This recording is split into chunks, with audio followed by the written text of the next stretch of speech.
messieurs, bonjour. Cher Président, cher Félix, je suis très heureux de vous accueillir aujourd'hui à Paris, en tant évidemment que le président de votre pays, après des échéances politiques intérieures importantes et franchies avec succès, dont je vous félicite parce qu'elles sont une étape importante de la modernisation de la vie démocratique, politique, RDC, et de votre volonté d'aller de l'avant, mais aussi en tant que président de l'Union africaine et partenaire stratégique de la France. Nous étions avec le président Tshisekedi il y a quelques jours au Tchad, à N'Djamena, pour rendre hommage au président défunt Idriss Déby et pour soutenir un processus de transition qui doit ouvrir la voie de la démocratie et de la stabilité du Tchad. Et aujourd'hui, avant toute chose, nous voulons exprimer notre préoccupation sur l'évolution de la situation, en condamnant d'abord avec la plus grande fermeté la répression des manifestations et des violences qui ont eu lieu ce matin à N'Djamena.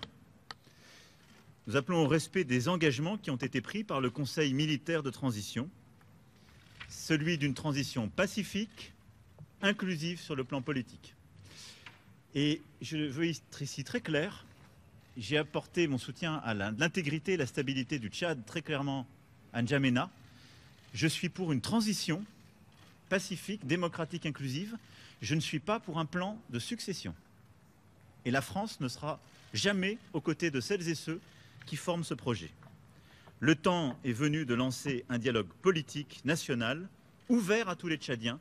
C'est ce qui est attendu aujourd'hui du Conseil militaire de transition et c'est la condition même de notre soutien. Et je veux ici dire que nous resterons engagés aux côtés de l'Union africaine, que préside le président Tshisekedi cette année, aux côtés aussi du G5 Sahel, et je veux saluer l'effort des présidents du G5 Sahel qui ont aussi œuvré à cette médiation avec beaucoup de force. Et il faut que dans les prochains jours, nous puissions rétablir la situation qui aujourd'hui me préoccupe très fortement. Au-delà de ce sujet, notre coopération est évidemment riche de beaucoup de dossiers bilatéraux que nous allons évoquer dans quelques instants. Volonté de développer la coopération économique, les opportunités offertes à la jeunesse de votre pays par les programmes d'éducation, de santé et de création d'activités économiques, politique aussi de francophonie, car nous avons là-dessus également beaucoup à faire ensemble. Et puis évidemment, ce sont tous nos efforts d'accompagnement pour la stabilité, la paix partout sur votre territoire national. Et je sais ô combien vous y êtes attachés face aux déstabilisations qui peuvent exister. Enfin, nous évoquerons aussi les grands sujets continentaux. Et en effet, nous avons un agenda extrêmement chargé. Le premier, c'est continuer à faire vivre la solidarité internationale face à la pandémie. Il y a un an, nous avons lancé ensemble, avec plusieurs collègues, l'initiative ACTA pour aider l'Afrique à répondre aux défis de la pandémie. Elle a permis de faire plusieurs avancées, nous y sommes revenus ces derniers jours, pour aider au financement, aider aussi à plus de tests, de diagnostics, l'accès aux vaccins et à la montée en puissance des systèmes de santé primaire. Mais beaucoup reste à faire pour mobiliser plus de financement, mais avoir également des actions concrètes indispensables. Et donc ensemble, nous souhaitons agir pour que le G7, le G20 soient des rendez-vous utiles qui répondent aux besoins des Africaines et des Africains, la vaccination de tous les personnels de santé sur laquelle nous étions engagés il y a plusieurs semaines et tant d'autres sujets.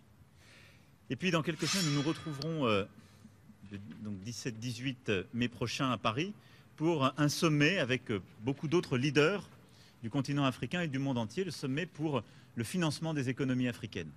Je veux ici que chacun ait bien en tête le choc, pas simplement sanitaire, mais économique, que le continent africain subit depuis 2020. C'est un ralentissement profond, très fort, l'année dernière et encore cette année, dans un continent qui est en pleine expansion démographique. Et nous ne pouvons pas faire, en quelque sorte, comme si nous pouvions continuer avec les recettes d'hier. L'Europe a une réponse exceptionnelle, une politique monétaire inédite, une réponse budgétaire qui s'est traduite en juillet dernier avec un plan de relance historique. Les États-Unis d'Amérique ont annoncé un plan fédéral inédit et une des politiques monétaires les plus accommodantes. Et nous sommes en train collectivement d'abandonner l'Afrique à des solutions qui datent des années 60. Je me félicite qu'on puisse avancer, nous allons pousser pour le faire, mais nous devons absolument inventer pour le 17-18 mai prochain un New Deal du financement de l'Afrique, c'est-à-dire des solutions profondément novatrices, une échelle d'ambition qui corresponde à ce que nous sommes en train de vivre.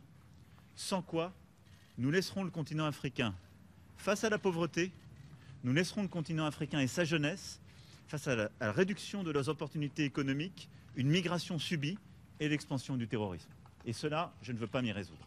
Et donc c'est un sujet que nous allons aussi traiter avec le président Tshisekedi, car il est à mes yeux au cœur de l'agenda des prochains mois et des prochaines années. Pour toutes ces raisons, cher Félix, cher président, merci d'être à Paris aujourd'hui. Et encore bravo pour les succès obtenus dans ton pays sur le continent. Merci, président. Merci beaucoup, monsieur le président, cher Emmanuel, merci. Merci de me recevoir si rapidement à Paris pour parler des choses que vous avez entendues. Sur le Tchad, nous avons parfaitement le même entendement. Il faut très vite revenir à l'ordre démocratique. Je reste dans la droite ligne de ce que j'ai dit dans mon discours à N'Djamena. Nous soutenons évidemment la stabilité actuelle, mais à condition qu'ils aillent très vite vers la consolidation de la démocratie, des institutions démocratiques. Pour le reste, nous parlerons Afrique aujourd'hui, mais aussi dans quelques semaines. L'Afrique qui a lancé sa zone de libre-échange continentale, ce vaste marché commun que nous voulons à l'image de celui d'Europe, et pour lequel nous comptons sur nos partenaires traditionnels afin de nous accompagner dans cette grande aventure qui va être nécessaire pour le bonheur de notre continent. La paix, bien évidemment, reste au centre de nos préoccupations. Au niveau africain, nous avons cet objectif de faire taire les armes. Voilà pourquoi je ne me lasserai jamais de sensibiliser la communauté internationale par rapport à des zones de violence en Afrique, et particulièrement dans mon pays, la République démocratique du Congo, à l'Est, où il s'est créé maintenant un groupe à tendance islamiste, au discours islamiste et aux méthodes islamistes, et qui sème la terreur auprès de nos populations. Donc là, je suis plus que jamais déterminé à l'éradiquer et je compte sur le soutien de la France. Pour le reste, le président Emmanuel Macron a très bien détaillé les sujets sur lesquels nous allons nous appesantir. Et donc, je vous remercie. Je vous remercie, Monsieur le Président, cher Emmanuel.